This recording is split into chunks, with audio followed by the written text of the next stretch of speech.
এটি এমন একটি ভবন যার নিচে কোনো স্বাভাবিক জমি নেই। চারপাশে শুধু সমুদ্র, আর সেই সমুদ্রের মাঝেই মানুষের তৈরি একটি ভিত্তির উপর ভবনটি দাঁড়িয়ে আছে। মাত্র 5 বছরের মধ্যে এই বিশাল ভবনটি তৈরি করা হয়েছিল। কয়েক দশক আগেও এই জায়গাটি কেমন ছিল জানেন? চারদিকে শুধু খোলা পানি, সেখানে কোনো ভবন ছিল না, এমনকি এক মুঠো শুকনো জমিও ছিল না। আরব আমিরাতের বর্তমান প্রধানমন্ত্রী শেখ মোহাম্মদ বিন রশিদ আল মাকতু এমন একটি ভবন চেয়েছিলেন যার ছবি দেখলে পুরো পৃথিবী দুবাইকে চিনবে। টম রাইট এই ভবনের নকশা তৈরি করেন। নকশাটি ছিল নৌকার পালের আকৃতি থেকে অনুপ্রাণিত। প্রায় 2000 শ্রমিক নিয়ে এবং $1 বিলিয়ন খরচ করে শুরু হয় এই বিশাল নির্মাণ কাজ। সমুদ্র সৈকত থেকে 280 মিটার দূরে শ্রমিকরা প্রথম পাইল বসানোর প্রস্তুতি নেন। প্রতিটি পাইল ছিল প্রায় 120 ফুট লম্বা এবং 5 ফুট ব্যাসের। এমন পাইল ছিল মোট 230টি। বিশাল হাতুড়ি দিয়ে আঘাত করে পাইলগুলো সমুদ্রের তলদেশে মাটির গভীরে ঢুকিয়ে দেওয়া হয়। প্রথমে বালু, তারপর পলি পার হয়ে এগুলো নিচের শক্ত স্তরের দিকে যেতে থাকে। কিন্তু এখানে একটি বড় সমস্যা ছিল। শক্ত পাথরের স্তর ছিল সমুদ্রের প্রায় 180 মিটার নিচে। এত গভীরে পাইল বসানো সম্ভব ছিল না, তাই পাইলগুলোকে বালুর মধ্যেই রেখে দেওয়া হয়।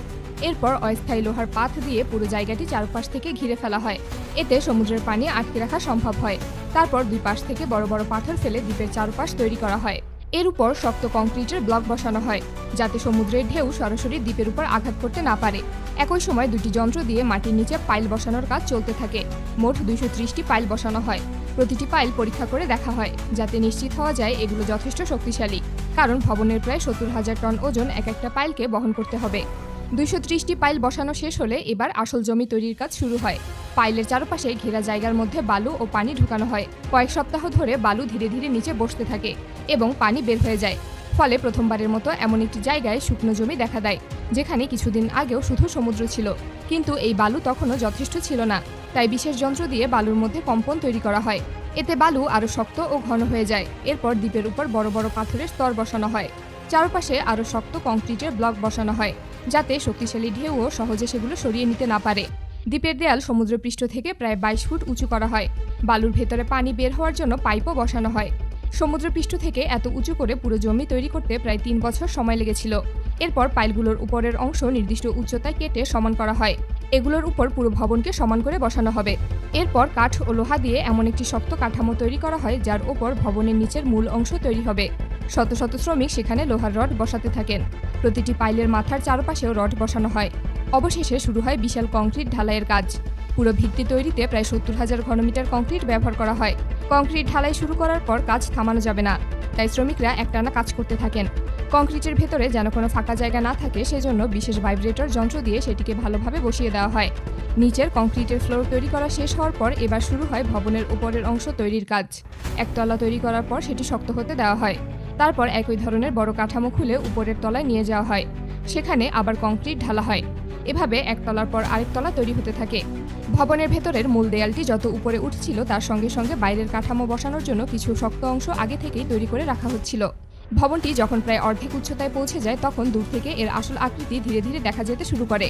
উপরের দিকে উঠতে উঠতে এটি অনেকটা বিশাল একটি নৌকার পালের মতো দেখতে হতে থাকে। তখনও বাইরের সাদা অংশ লাগানো হয়নি। শুধু কংক্রিটের মূল কাঠামো দেখেই বোঝা যাচ্ছিল যে এটি সাধারণ কোনো ভবন নয়। শেষবারের মতো কংক্রিট ঢালার কাজ শেষ হলে ভবনের মূল কাঠামো প্রায় 321 মিটার পর্যন্ত উঠে দাঁড়ায়। প্রায় 1,30,000 টন ওজনের এই বিশাল কাঠামো নিচের 230টি শক্ত পাইলের উপর দাঁড়িয়েছিল। এবার শুরু হয় ভবনের বাইরের অংশ তৈরির কাজ। বড় বড় নৌযানে করে প্রায় 9,000 টন লোহা আনা হয়। তারপর একে একে বিশাল লোহার অংশগুলো উপরে তোলা হতে থাকে। শ্রমিকরা এগুলো ভবনের মূল কাঠামোর সঙ্গে শক্ত করে জুড়ে দেন। ভবনের এক পাশ থেকে একটি বড় অংশ প্রায় 27 মিটার বাইরে পর্যন্ত বের করে তৈরি করা হয়। এই অংশটিও সমুদ্রের অনেক উপরে ছিল। এরপর প্রায় 210 মিটার উচ্চতায় ভবনের একটি বিশেষ জায়গায় তৈরি করা হয়, যেখানে পরে হেলিকপ্টার নামতে পারবে। এরপর ভবনের একেবারে উপরের দিকে আরও লোহার কাঠামো তোলা হয়।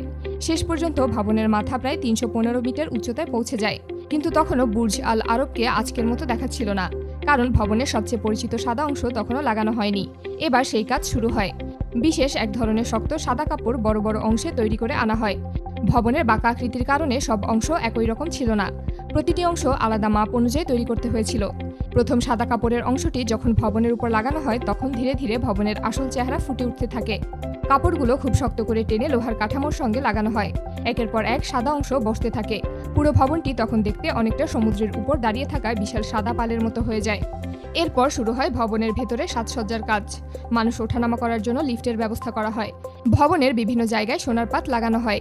মেঝে ও দেয়ালে বিদেশ থেকে আনা মার্বেল পাথর বসানো হয়। ভবনের বিভিন্ন জায়গায় বড় কাচের দেয়াল, কার্পেট, ঝাড়বাতি এবং নানা ধরনের সাজসজ্জা বসানো হয়।